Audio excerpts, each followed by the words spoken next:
Bharatiya Janata party की सरकार के दूसरी सरकार के 4 साल के कार्यकाल के पूरा होने के उपलक्ष्य में यहाँ पर कल कार्यक्रम होने जा रहा है। माननीय रक्षा मंत्री जी का कल हम सब लोगों को यहाँ पर उनका सानिध्य भी मिलने वाला है, उनका उद्बोधन भी प्राप्त होगा। और रक्षा मंत्री जी का उत्तराखंड की जनता से पहले से ही बहुत लगाव है, क्योंकि जब उत्तर प्रदेश था, उत्तराखंड उसी का हिस्सा होता था, हमारा राज्य भी, तो सही उस समय उत्तर प्रदेश के मुख्यमंत्री थे और गृह मंत्री, रक्षा मंत्री, उत्तर प्रदेश के मुख्यमंत्री, शिक्षा मंत्री के रूप में उनका अनेकों बार यहाँ आना हुआ है। यहाँ की जनता से सीधे जुड़ाव है और वर्तमान में जो भारत के रक्षा मंत्री के रूप में काम कर रहे हैं, उत्तराखंड एक सैनिक बाहुल्य प्रदेश है, उस नाते भी लोगों में बहुत जोश है, किसानों के बीच में भी और जवानों के बीच में भी। साथ ही हमारे प्रधानमंत्री जी की प्रेरणा से राज्य की सरकार ने पिछले 4 वर्षों में अनेक अभूतपूर्व काम किए हैं, तेजी से राज्य आगे बढ़ा है। और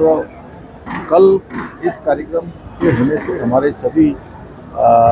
जनता में भी और हमारे सभी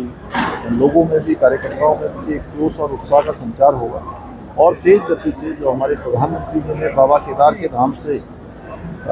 उनके शब्द निकले थे उनके मुंह से कि ये दशक उत्तराखंड का दशक होगा,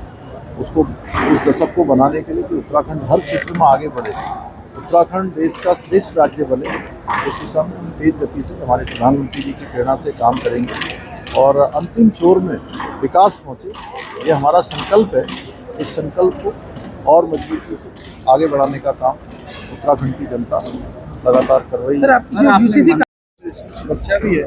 सशक्तिकरण भी है। मैं उत्तराखंड की जनता को विशेष रूप से उनका आभार व्यक्त करना चाहता हूँ कि उन्होंने राज्य के इतिहास में पहली बार एक मिथक, एक परिपाटी बदलने का काम किया